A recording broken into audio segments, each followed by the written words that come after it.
This is an anti-poor measure. Alam naman po natin na ang karamihan, if not all, ng nasa death row ay laging puro mahihirap dahil hindi nila afford ang mahusay na abogado. Which calls to mind yung mga biktima ng EJK na karamihan ay mahihirap. Kaya nga po marami nagsasabi that the war on drugs is a war on the poor. Since this morning, I was intently listening to the former president. At nung umaga po, during the first interpellation, nabanggit ninyo na kayo mismo ay nagugulat na sa dami ng pinatay at inutusan yung pumatay, pero wala pang kaso laban sa inyo. Bakit po kaya ganon, Mr. Former President? Ewan ko, sir. Ikaw lang makasagot niyan. Marami pong salamat for responding, Mr. Former President. I'll now go to my questions, beginning with, earlier, you have reiterated quite often that you will cooperate. Papayag po kayong maimbestiga at magpaimbestiga sa ICC. Is that right, Mr. President? Matagal ko na silang hinintay, sir. Ako nga ang lilipad na doon kung may pera lang. Sa totoo lang. Mr. Chair, Mr. Former President, the second question is, doon po sa investigasyon na ito sa ICC, papangalanan niyo po ba ang mga miyembro ng Davao Death Squad? Former President, yes? Ako yun, sir. Yes. Your response? Can you turn the mic on, please? Thank you. DDS. Sila lang man nagawa ng Davao Death Squad. DDS means Davao Development System. That's the correct term. You are abusing the phrase to the detriment of my city. Wala na tuloy pumupunta doon. Still on the issue, Mr. Chair, willing po ba kayo na doon sa investigasyon na yon sa ICC na pangalanan ang mga biktima ng pagpatay sa Davao ng DDS, however you call it, simula nung kayo ay mayor hanggang sa kayo po ay maging presidente? Hindi ako gumagawa ng listahan, sir, kung sino ang namatay. You have to go to the register of, what's it? Civil registrar. At maybe sa police. Huwag ho sa akin, hindi ako bookkeeper para sa namatay ng mga tao.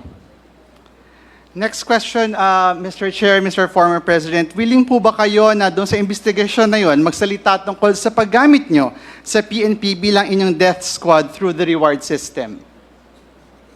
Yes, I will answer questions about DDS, but I have never said that I am willing to admit the existence of DDS to kill people.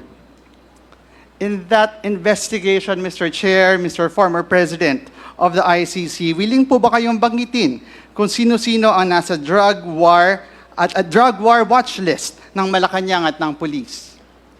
Magalit pa ako, sir, kung hindi nila gamitin. Totoo lang. I would be totally disappointed kung hindi nila gamitin yung listahan kung nasaan yan. And the people that they think could shed a light to the extrajudicial killing that happened in this country. Mr. Chair, Mr. Former President, dahil willing kayo magpaimbestiga, naniniwala po ba kayo na kayo ay entitled to due process? Natural. Mr. Chair, Mr. President, bilang akusado, naniniwala po ba kayo na you and your co-accused deserve a fair day in court? I am not an accused, and whoever you are pointing to as the other accused. So I cannot answer your question intelligently. Mr. Chair, for an intelligent answer to the question, perhaps I'd like to direct this question to Attorney Chel Jokno. Attorney Chel, ano po ang rights of the accused sa ICC? Parehas lang po sa mga karapatan ng isang akusado dito sa atin. the right to fair trial, the right to due process of law, the right to remain silent, the right against self-incrimination, the right to confront witnesses and cross-examine them. Halos magkatumbas po yan. So kung magkatumbas po, kasama po dito, Mr. Chair, Mr. Attorney Jokno, yung they are innocent until proven guilty. Yes, the presumption of innocence also, yes. Thank you very much, Attorney Jokno. I'd like to end this very quick round of questions with this short manifestation, a reflection perhaps. Medyo nakakabagabag po na yung mga biktima ng EJK ay hindi na-afford nung parehong treatment na makukuha ng mga kakasuhan at kinasuhan sa ICC. Hindi po ito in-afford sa lahat ng pinatukhang, lahat ng nasa watch list. Hindi man lang nakatapak sa korte, hindi nagkaroon ng fair day in court. Nahatulan agad at nahatulan ng guilty. Are Ito you, pong mga makakasuhan po, I'm not yet done, Mr. Former President, Mr. Chair. Napakaswerte po.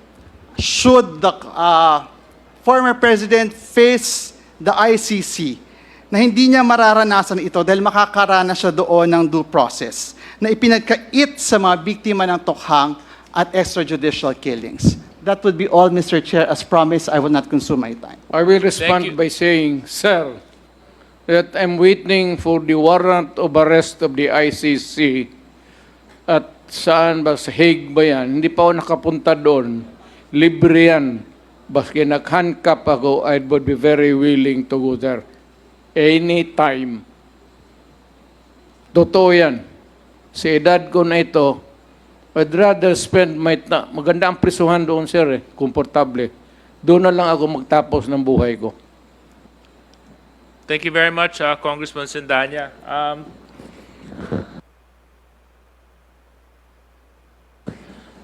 Next on the list, Congressman Bongalon.